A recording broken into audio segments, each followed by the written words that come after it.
I try to live a normal life. I didn't do this for fame or wealth or celebrity status. I did it because it was the right thing to do. I did it was because it was what I was trained to do. Even the military kept telling me integrity first, service before self, excellence in all we do. Always tell the truth, always do the right thing, you know, the same thing over and over again. And I'm doing it. And the people that are doing the wrong thing just so happen to have more power and influence. And they can't face me publicly. None of these people, I've talked to members of Congress, Ted Lieu, who's in charge of the Drone Oversight Committee. You know, they don't give a fuck. They do not give a fuck. How did you speak to Ted Lieu? I went to DC. And where did you talk to? Did you talk to him in person? In person in his office. And what sort of ideas did you express to him, and what were his reactions specifically? I expressed to him that what we were doing is wrong and we need to curb back and start reassessing why we're using this technology. And he's like, but isn't drones better at killing people than boots on the ground or an F-16? Aren't they more precise? Aren't they more surgical? And he just gave me excuse after excuse for why drones should be used rather than listening to anything that I had to say. Mm-hmm. What was your main concern that you brought to him? My main drone program was it collateral damage? No, my main concern that I brought to him was how the people inside the program are being treated and abused, and the consequence of that, how it affects, you know, why people take the shots, why people are angry, why people are and the leadership and all that type of stuff. Like I brought more personal insider stuff. What people don't understand is that I've gone up my chain of command. Like I've gone up my chain of command in 3 separate occasions. I went to my supervisor. I went to my supervisor's supervisor. I went to my flight commander. I went to my commander. I went to my first shirt. I went to my DO of 2 different squadrons. And then I went up the civilian chain of command. I went to senators. I went to politicians. And none of these people, I went to politicians in my own state, John Tester and Steve Daines, and asked them if they would address this and if they would talk to me and help me and support me. And they told me directly that they do not support or help people like me. Mm-hmm. So I'm a good American boy. I was a good Christian boy who joined the military, and am doing everything that he taught. I did everything right. I've done everything right. You know, I'm intelligent. I observe. I am thoughtful. Like I'm deliberate, and like I've tried to do everything right. And so the only way that I figured out to do anything right more is to do things on my own and to talk to people like you. Actually, I'm more interested in the academic side of it, because I feel like if more people are educated on this, then those people that are educated who are pursuing a route in the legality of this or the ethics of it will have the clout to stand up eventually to stop this. You know? Yeah, I totally think that's the right way to do it. I'm happy you're doing it that way. Talking to the right people, you know, going to the right media outlets, expressing yourself in a thoughtful, intelligent way. I mean, I've spoken to the the United Nations Security Council. Like I spoke directly to the UN Security Council in a private meeting and told them all my concerns, you know, but what power do they have? You know, they can come out with a report that says, yeah, the United States is wrong and causing devastation all over the world. But ultimately, it's the United States that has to do the right thing. Right. And then, you know, what is the root cause of this? We talked about the art of war, right? Mm-hmm. How do you resolve a conflict like this between nations? How do you create peace? Obviously, it's not dropping bombs and killing tens of thousands of innocent people. Mm-hmm. But the United States doesn't want to create peace, does it? This is a result of the military industrial complex, mm-hmm. and businesses making more money. Yeah. And spending. Yeah. What was the military? Was it like $1 trillion thing Congress passed for military spending? Yeah. Recently, mm-hmm. I mean,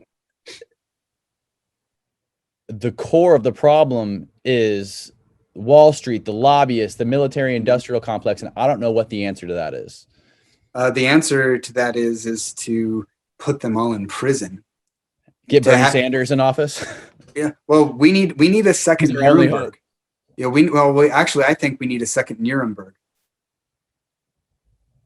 Do you know what the Nuremberg Trials were? No. So the Nuremberg Trials were what happened after World War II, the Nazi trials. Okay. So they were the trials where the Nazis were, I was just following orders, right? There needs to be a precedent. These people need to be held accountable. It's like the fact that, Citizens United, how corporations are considered people. Yes. Okay. So the reason why that is because it means that the people that are running the corporations, I think corporations are not people, they're vehicles for people to operate in. Right. And if corporations are people, then they should be held accountable to the same accountability that an individual is held accountable for. But because they're not, they cannot be, corporations can go under and then they start up again under a new name. Right. And the people that are running this and making these decisions are not being held accountable. They just want money. It's just greed. It's the same thing that's happening in my town. Like, we could be putting money, this taxpayer money, to better education, better health, better environment, but we have all these people that want to develop Montana because they're coming from Silicon Valley, they're coming from New Jersey, New York, they're coming from Seattle, and they want to bring the same environment that they had over there over to here. But we have vastly more limited resources than they do. We can't build on top of a hill here because that means that we have to drill a hole hundreds of meters to get to the water basin that the aquifer that is below. That costs more money than actually building the places that are going up. But these developers want to build high-rise condominiums here so that they can densify my home, but they're only doing it for money. They're not taking into consideration the people that originally lived here. It's colonization. It's colonialism is what it is. It's not even the military industrial complex. It's, you got something that I want and I'm going to take it. That's what it is. Mm-hmm. And these people are evil. These people are evil. Like, there's no other word to describe it. They're evil. Do you think, well, Joe Biden was elected president today, he was sworn in. Do you think there's any chance that he could help steer this ship away from the rocks, or that administration at all? I mean, what do you think the difference is going to be? Do you have any is there any glimpse of optimism inside you? I feel like, as much as I feel very proud that Kamala Harris is our first female vice president and not Hillary Clinton, I feel more a trepidation that we are headed towards a police state, a fascist police state, rather than more freedom. I whistleblew during the Obama administration when Joe Biden was vice president. And unless Joe Biden takes a stand against the military industrial complex and being like, we need to pull back. We need to, like, we're in a climate crisis right now. We don't even have 50 years left on this planet if we don't get our shit together. And there are people that wanting to make trillions of dollars. Jeff Bezos has made more money in the last year than he's made his entire rest of his career. And yet we have people starving and on the street and a homeless population that is growing exponentially. We have more than 4 empty houses per homeless people in the United States. And yet it's more profitable to keep those houses empty for the banks than to allow people to go in and move into them, right? We have a humanitarian crisis that is building that will probably engulf Yemen pretty soon.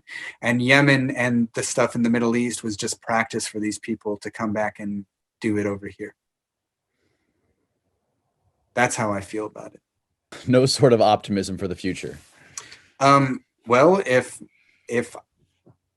people will take a stand, then yes, and I listen to Trump supporters to try to understand them, and the QAnon supporters, and even the anti-vaxxers and It all that sounds type of like stuff. those kind of QAnon supporters are the same type of people that have the blog, the guy who Yeah. is against you. That sounds like the kind of person who was some of those people that stormed the Capitol last week. Yep. Yeah, and actually Ryan Nearson is a QAnon and Trump supporter as well.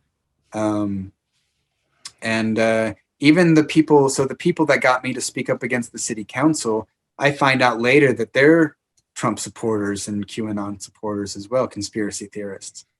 And so I'm not going to say make speculation and be like all these people are connected, but there are very similar. There are many similarities that I observe in between behaviors and actions. And my military training, I spent 8 months in training for observation. That's what my original job was before drones, was being a intelligence operator that observes, right? Observes and disseminates.